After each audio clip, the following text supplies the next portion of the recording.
evening. Be well. Start your show. Thank you. All right.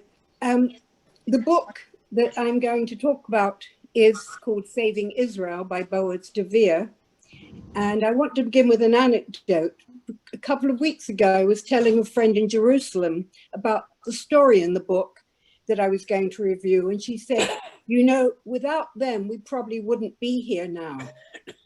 It's a sobering thought, but quite true, because those war-weary young men and their actions described in the book played a vital role in ensuring the survival of the Jewish state at a critical time. My children read this book as history, but to many of us here, it's something we can feel closer to. Perhaps we're even living links. The men in Saving Israel were the forerunners to Machal, the group of 4,000 overseas Jewish and some non-Jewish volunteers who fought alongside Israeli forces during the 1948 war. If you're a child or even older in the late 1940s, you might remember hearing about uncles or cousins or even siblings who volunteered to join Machal. And many of you may also remember fundraising for the cause, your parents, family, friends discreetly donating dollars to buy urgently needed weapons to fight the War of Independence. You've probably also seen the PBS documentary, A Wing and a Prayer, which won Best Feature Award at the Fort Lauderdale Film Festival 4 years ago. The film condensed the story into 40 minutes. This book, published this year, expands the story. Quick background, because you have to understand, most of you may know it. In 1947, there were about 630 Jews in the Yishuv, and that's a Jewish community in Palestine, and 1.2 million Arabs. Pro-Arab Britain ruled the mandate since 1920, since they took over, won it from the Ottoman Empire. With long-standing oil interests, meshed with a lack of love for Jews at government levels. Helen, I'm sorry to bother you. Can you lift your camera on your face so that we can hear you, because you're speaking? Okay, that's much better. So we can see your mouth. That's much better. Sorry, it's an iPad and I'm not...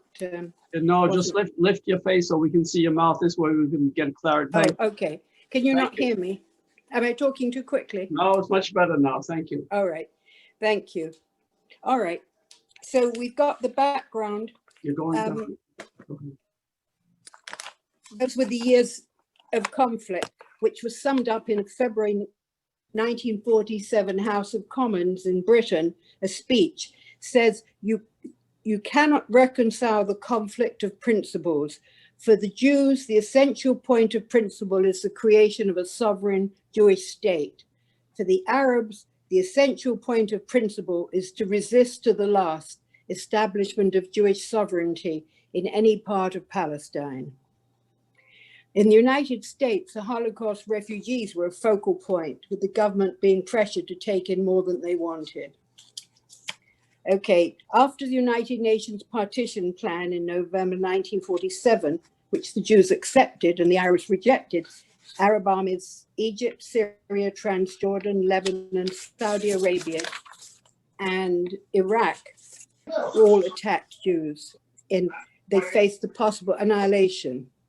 The book begins in 1947, 2 years after the end of World War II. In Palestine, the British still were refusing to allow thousands of Holocaust survivors into the country. The men described in the book were united in their sensitivity to the horrors of the Holocaust. Compassion for the survivors to have a permanent home was paramount and the original reason for their operation.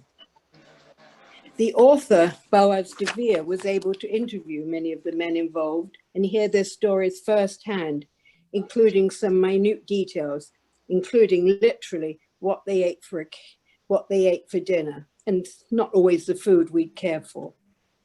Whenever he mentions a participant in the events, he gives their age, and that really strikes a chord because they were young, born either side of 1920. Most were in their 20s, but they were battle-hardened World War II Air Force veterans. His chapter, Main Characters, gives details on each man. The only woman in the list is someone's wife. Wives and mothers do play a part in the narrative, either supporting their men or trying to influence sons or husbands just back from war not to go back into battle again. Apart from a handful of Israelis and a couple of Canadians, the men were mostly Jewish Americans from New York and elsewhere around the United States, some first generation. Some grew up with community connections and or Zionist homes, others were totally secular. I haven't got time to give details of all the amazing men, but just 3 to indicate the variety of backgrounds. Al Schwimmer, the mastermind and leader, grew up in a lower middle class household in Bridgeport, Connecticut. Sam Lewis, the chief pilot, grew up in an upper middle class family in Venice Beach, California. And Lou Leonard, a Marine fighter pilot who flew in the Pacific during the war, grew up in Hungary and immigrated with his family as a teenager to Wilkes-Barre, Pennsylvania, where he experienced a lot of anti-Semitism. Many of the men gave up a lot. They gave behind wives, good jobs, college, even a place in medical school to join this mission. Several non-Jews joined too because they believed in the cause and or craved excitement. All the men had something important in common, their wartime experiences. These men were seasoned aviators. Many had been heroic fighter pilots, adventurous, remarkably brave and skillful. Added to his in-depth research, it took 10 years, the book reads as a diary of events. Part 1, 1947, has a chapter each for the critical months of March, April, July, September, October, and December. Part 2 covers January to April 1948. Part 3, May 1948 to January 1949. There's also a timeline, an explanation of code names. I'll also add, he refers to the United Kingdom, which is interchangeable with Britain in the context of events at the time. Boaz begins by noting that there were 10 independently named operations, but they were all part of an umbrella mission, which he called well, I call it Zebra, you call it Zebra, or simply Oz. The book narrative starts in March 1947 in the cockpit of a TWA plane flying to Los Angeles. The co-pilot, 30-year-old Sam Lewis, has just knocked out the plane's captain because he made an anti-Semitic remark. The flight engineer, 29-year-old Al Schwimmer, takes over as co-pilot without identifying himself as a member of the tribe. In conversation, Sam asks about his goal in life, and Al answers, "I want to own my own airline." Sam replies, "Get in line behind the thousands of other World War II pilots who have the same idea." And Al says, "Maybe I can bypass the line." In April, in a plane en route to New York, happens to have 3 Jews in the cockpit, a TWA plane. It's Al, Sam, and his friend Leo Gardner, and they're discussing the British interception of refugee ships. Al says, "I think we should fly them in. We could get planes from the US military, which is selling decommissioned transports for nothing." The other 2 pilots have heard that the Haganah has set up a front office in New York in the same building as a famous nightclub. At the Copacabana in the Hotel 14, that's at 14 East 60th Street, Al finds a listing on the building directory for Jaffa oranges. The secretary keeps stonewalling on his visits, but he persists in coming back and asking to see someone. On one visit to the Copa, a showgirl introduces him to the night's headliner act, Frank Sinatra. They shake hands and exchange pleasantries. Much later on, when they bump into each other again at the Copa, Al says he's going to Los Angeles, and Frank tells him to look up his pal, Mickey Cohen. which may mean something to people. Eventually, Al gets to the Jaffa Orange office and presents his refugee flying idea to bypass the British blockade. He's told, if you want to help, hand deliver this envelope to the Haganah office in Rome. With his TWA seniority, Al arranges his flights and begins delivering messages to London, Rome, Tel Aviv, but nothing more significant comes from it. One day he explains he can buy United States planes, and I will see, because he describes the bargains that they were giving away then.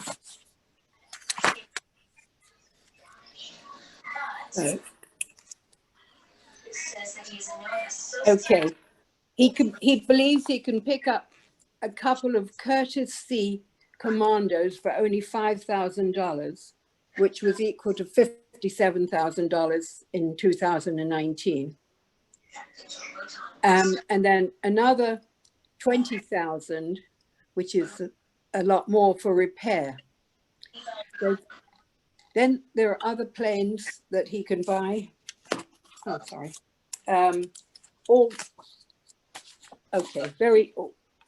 Okay, he can buy a transport for $10,000, which is 113 in 2019, even as little as 7,500. He says the US military doesn't need these planes anymore. They don't want to have to maintain them. There are way too many of them, so they're selling them for scrap. There has to be a catch, said the Haganah man. Yes, we have to pick them up and we have to fix them. And so fixing is going to be a very expensive thing. But for $90,000, which is $1 million, you could have 3 planes, your first fleet. Well, nothing quite happens, but Al forms his own airline, which he calls Schwimmer Aviation. Sorry. He forms a fake airline, Schwimmer Aviation, in Burbank, California, to fly weapons, but not refugees. They want him now to fly the weapons, but not the people. It's the same month that this is happening that the Exodus, with 4,500 survivors, was blocked from landing in Haifa. So the men involved felt very sympathetic to their mission to do something for what was going on. A few months after buying some government surplus planes, he opens another Schwimmer Aviation shop in Millville, New Jersey. Yehuda Aradzi, who is quite a character in Israeli history, comes from Tel Aviv to procure arms to the Haganah. He needs Al to airlift the weapons, and they launch Operation Yakum Purkan, Salvation Will Come from the Sky, to create an ATC, Air Transport Command, for Jewish community in Palestine. That would mean breaking the international embargo and selling arms in the Middle East. The old planes they were acquiring need extensive and expensive repairs. Money was never an issue, presumably financed by fundraising. The book mentions how Golda Meir coming to America to raise $5 million and ending up with 50 million. Al began to assemble a team of pilots, radio operators, skilled repair mechanics, all through networking old Air Force buddies, friends of friends, a very diverse group. Then, as an example of networking, he's in Las Vegas and meets with someone's cousin who he asks to use his mafia connections to procure engines, airplane parts, and even weapons. He's given a contact, a friend of a war buddy who runs a junkyard in Hawaii. So they go to Hawaii. The Universal Airplane Salvage Company happens to adjoin a US military surplus lot housing tens of thousands of discarded machine guns. Several hundred machine guns end up in crates labeled engines. Those guns are indeed engines, says one of the men, engines to statehood. Through various channels, the Haganah received thousands of weapons, pistols, rifles, even a tank. They need to get them out before the authorities can confiscate them. They have a couple of ships, including a former aircraft carrier, but they need export permits, which are constantly denied until they get the help of a certain Meyer Lansky, who has a conversation with the Longshoremen's Union, and the ship packed with weapons sails for Palestine. The destination is usually given as somewhere such as Greece, but it was going where it was needed most. They also ship arms out of Miami without a problem. Incidentally, there are people in Miami who were very well known for having financed the weapons, and somebody even one of the men has a street named after him, which I'll tell you privately. But it was local people who helped buy the arms and get them out, shipped out. Coming up to the United Nations vote, President Truman's under a lot of pressure. I'll skip over the in-depth politics, which is really quite complicated. But if I can quote from this page, we can understand the American attitude. And some of you may well know more about this than I do. I came to American history a little bit later in life, even modern American history. British, I know. Okay. Truman, I'm sure Truman's getting a lot of pressure from the Jewish community, says one of the men. He's right. American Jews have sent Truman 35,000 letters urging him to support the creation of a Jewish state. By his own admittance, he's read none of them. He told Senator Claude Pepper, Democrat, Florida, I put it all in a pile and struck a match to it. I never looked at a single one. But Truman's decision making is far more complicated than his massive bonfire makes it seem. The president is caught between his best friend and his most valued cabinet member. His best friend is Eddie Jacobson, who is his partner in business, and he's been imploring President Truman to help the Jews.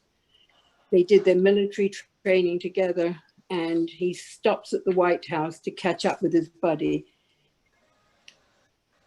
The son of a poor Lithuanian Jewish immigrant, Jacobson rarely neglects to bring up the issue of. One of the main reasons Truman has taken little action with this issue rests with his deep respect for his Secretary of State.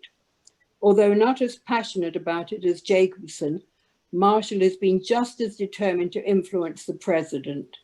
The architect of the administration's post-World War II, early Cold War strategy had made it clear that the State Department believes the formation of a Jewish state would harm American interests in the Middle East. Thus, Truman is torn. The situation has led to contradictory statements and mixed messages. Okay, the rest of that you can probably all catch up on your own. Meanwhile, a hurdle arises when Truman gives the State Department authority to demand export license for anything, any weapons, anything like weapons that were going out of the country.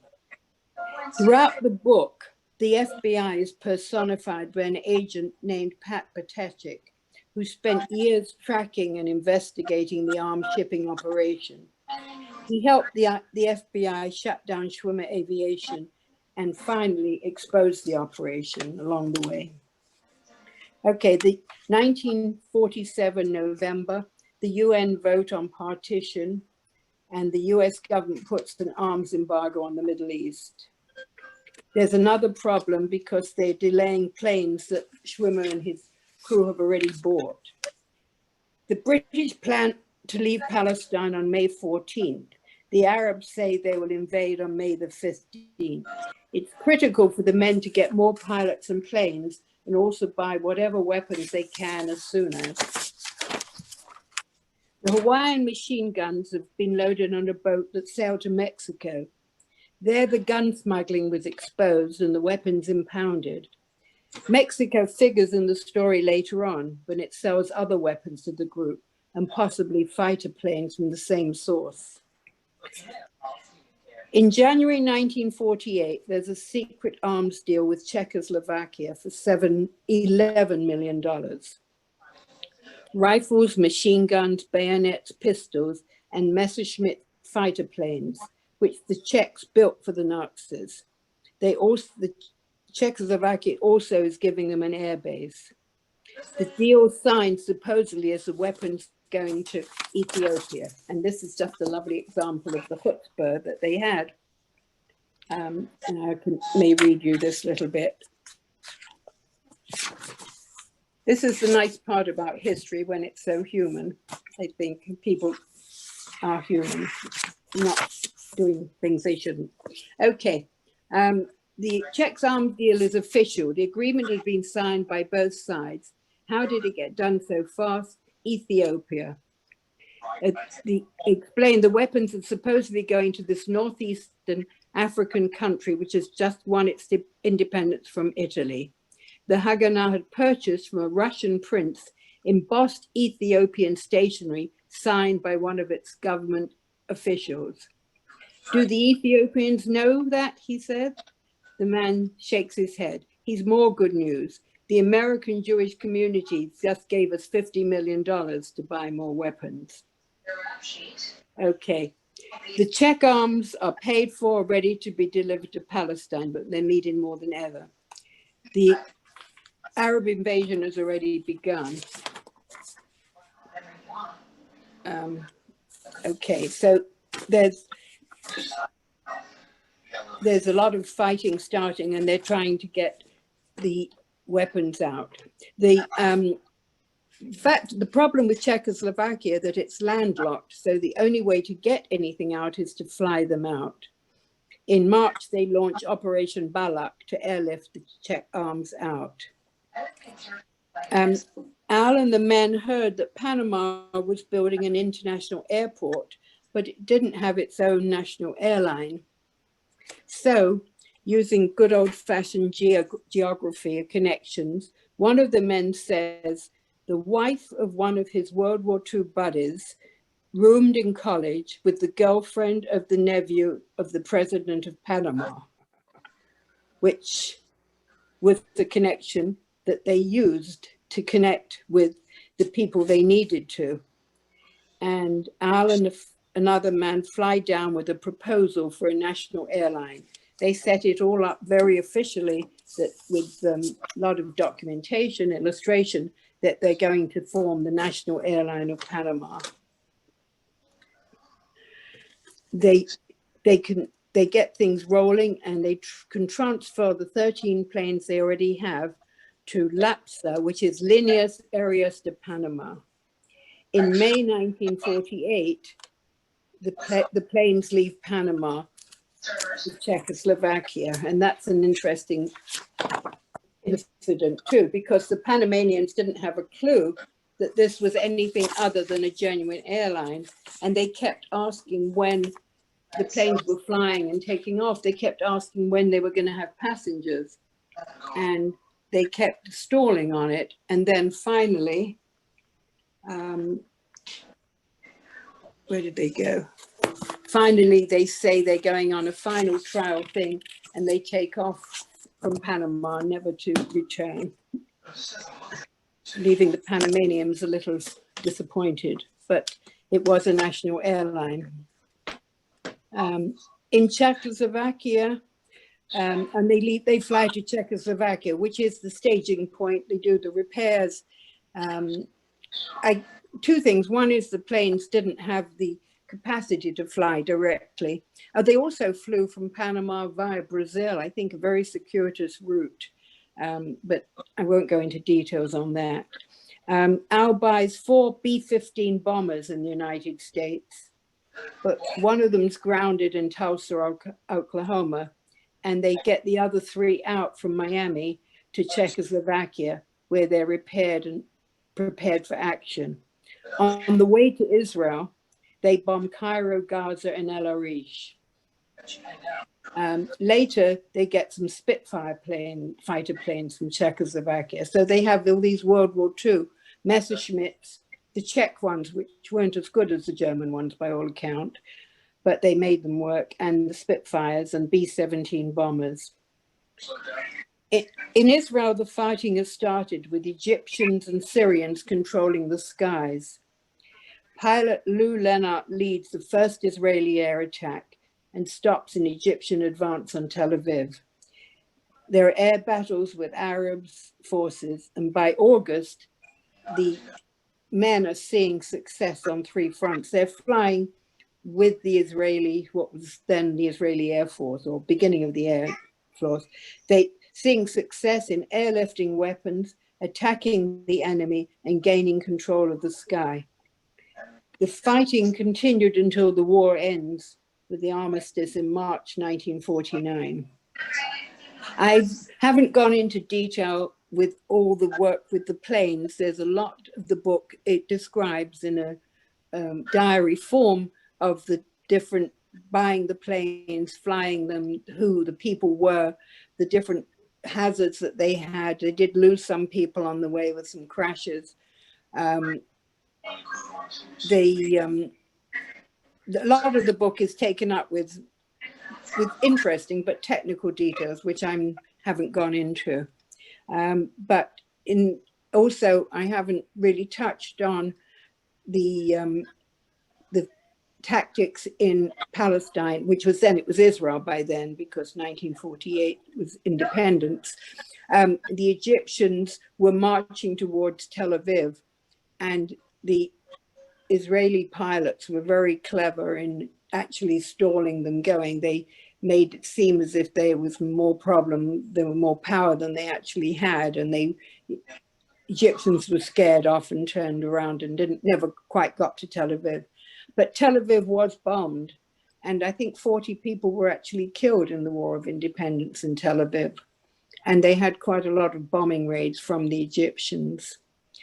So a lot of the book is on the details with buying arms, shipping them, the hazards that they had. But in the end, they were successful, and they really did help Israel to survive. Without it, they would not have done. They could never have beaten off the other armies. The Oz leaders, Al and his other men, were faced warrants for their arrest, and they had broken quite a lot of American laws. So they turned themselves in, and they came back to the States. So they were found guilty. Different punishments. They paid hefty fines, and some went to prison.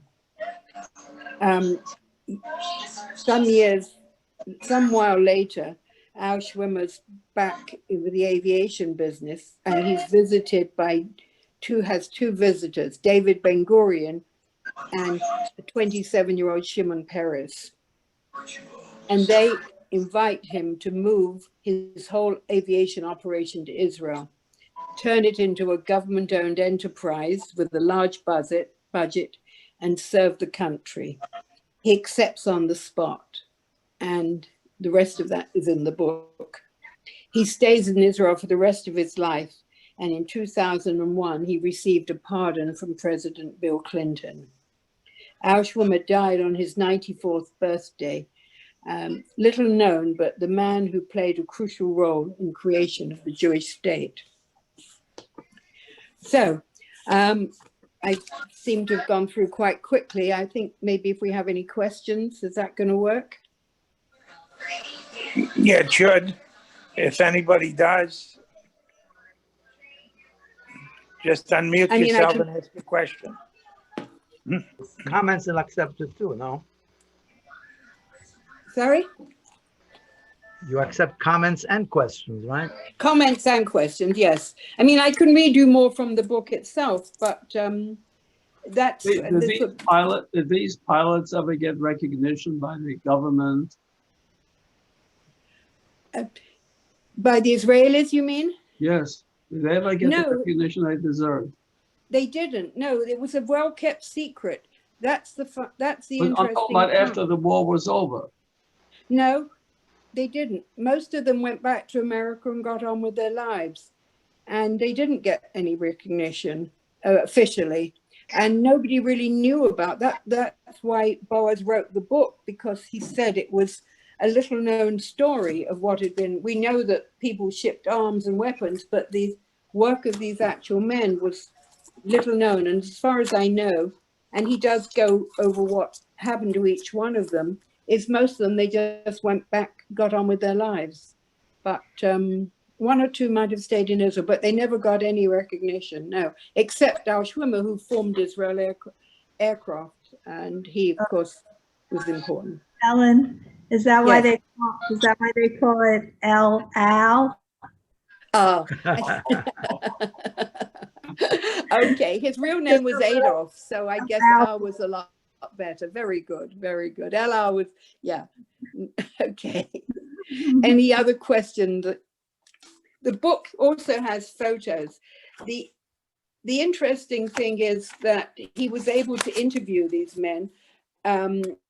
Probably he wrote the book, it was published this year, but he interviewed them in probably the 80s, the 90s, when they were pretty old, but still around.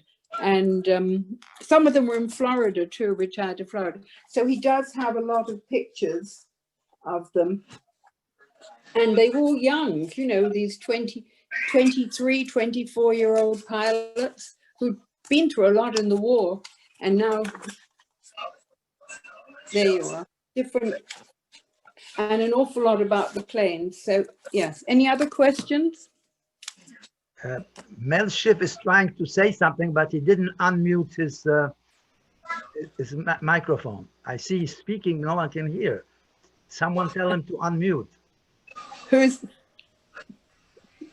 He's talking, but no one can hear. Who's Oh. Well, that way no one can disagree with him. Helen, I remember when I was young and I had a friend from New Jersey, and I remember her father saying he went to Israel, you know, to help fight the war. And I couldn't believe it, because I didn't know anybody. Like, my parents were American. My father fought in World War II. Like, that's how most of my friends were like that. But to actually, I think he actually fought in World War II and then went back. Right, the Machal. Yeah. Yeah. And now they're very well organized. The Machal came later. The men in this book were not organized into any particular group. It was, in fact, Boaz, the author, gives them the title of Oz. He calls it Operation Zebra or Oz. But the Machalniks, actually, whoever still survives, are very well organized, and they got recognition, yes. Because it's a big thing to go, to volunteer, to go. Israel war was just over. You wanted to get on where you had enough fighting. Yeah. There was a movie out a few years ago called Above and Beyond that tells this story. It was a wonderful movie. We saw it at BRS, I think 3 or 4 years ago. It was really wonderful. It gave a lot of this story. We saw it here also. It was shown here. Yes. Oh, all right. Community. Yes, I think it's the same story, what he calls a wing and a prayer. Yes, it's Above and Beyond. I think it's the same story, and that was the significant. Yes, he took significant parts of it. Yeah. Helen, Mike, can you hear me? Yes. Helen, Yeah. Can you raise your? you can hear mic me? Okay. A bit higher. Make yourself higher, Robert. Go higher. Okay. My uncle helped smuggle weapons into Israel, but he did. They had weapons in the basement of my parents' house in Kew Garden in Richmond Hill. And at night, they would bring the weapons to Sheepshead Bay, and they chartered an old ship that was really not seaworthy, and they took the weapons to Israel. And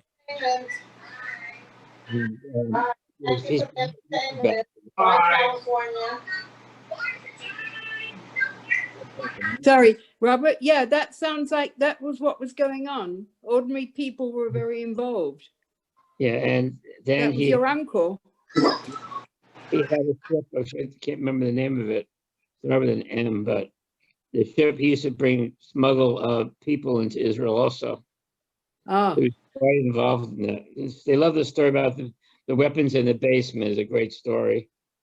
yes, Never allowed to go into the basement because of that. right.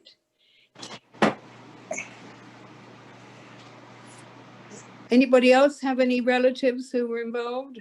I had a very close friend that was involved in the gun smuggling, and the British captured him, and he was in prison in Akko. And his mother basically petitioned the American government until they really got him out from the prison. He was in Akko, locked up because of gun smuggling to Israel during that time. And did they let him out? She went right up to Washington, and she got the senators to interfere, and they finally got him out. Wow. She was a very determined lady. She must have had a determined son too. Oh, that's true. Hello, I think I unmuted. Okay. Yeah, is go ahead, Al Mel. Smith. Okay, I think your report was excellent and very, very interesting. And I want to compliment you for it. And it was very well researched. The author and you. Thank you. Well, this is the book, and I happen to know the author because at one time he edited the Palm Beach Jewish Times, which was a weekly paper. Oh, how interesting. And I think that's how he met some of the men, because they were here in Florida. And now he's a professor of journalism in Penn State. So it's a little different world, but thank you. Very welcome. Good. It's an interesting topic. Good, thank you. Anybody else got something to say? Could we imagine our own children being volunteers if they came, I'm going off to fight? We wouldn't be happy with it, I don't think. Well, that's another story. Helen, I want to thank you very much, and regards from Rita. Thank you for the subject is so difficult, especially for a non-combatant woman who picks up the subject of war and military. And I want to suggest a beautiful historical fiction by Thane Rosenbaum. And Thane, T-H-A-N-E, a very prominent writer today and 92nd Street interviewer. His mother was the chief card player in Miami Beach with Maya Lansky, and they met at 2 and 3 o'clock in the morning playing poker. And she was, quite a leader in the mob, and their mainstay and their main money that they made from the high rollers that played the game went right through the years to Israel. There was a great deal of discussion between them that was never published, but in the book Secondhand Smoke, Thane remembers as a young boy listening to all the conflicts. And I, at the same time, at the same age, was 4 years old, 5 years old, 6 years old, underneath the tables in Israel, when my father and Menachem Begin and Moshe Sharet and that whole gang, their main argument when they recalled the 40s was, one was Etzel, one was Lechi, one was Palmach, one was Haganah, one was Machal. Does anybody really understand that no two adherents at that table belong to the same group? Because some were Jabotinskis and some were Katzenelsons and some came from Europe, from different machshava, different hashkafa, more military, more Beitar, less. It was really quite a feat. And of course you remember Altalena, where Ben Gurion said, yes, we're not going to have. And these guns and much of the weaponry that went off that smoke that morning, we were on the beach, and it took years to understand how much it took to unify the voice of Tzahal and the Haganah. So I thank you for whetting our appetite and bringing the subject, the conversation to the table. But I think one of those books like Thane Rosenbaum's and his mother secondhand smoke might be a little pleasure reading. So again, thank you, thank you, thank you.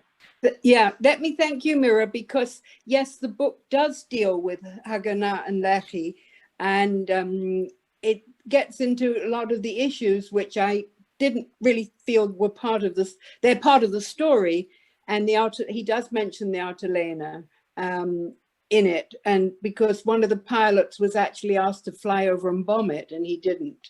So it is part of it, but I chose not to go on to that because I guess I was a little bit scared of getting into Israeli politics. American politics is hard enough, but get into the fact that not all the Jews were united in the fight, that you had a lot of different, as you said, the different factions. It's pretty amazing that they accomplished it. And maybe that's why the Americans had the advantage. There wasn't any inner fighting. From what I gather, they all obeyed the rules and got on with it. And there wasn't any political things to distract them. So maybe that was made it successful in what they did. But yours is firsthand, so that's really more significant. Thank you. Thank you, Ellen. Thank you, Ellen. Helen, I'd like to thank you for a magnificent effort. And I'd like to take this opportunity to urge you all to attend the January 4th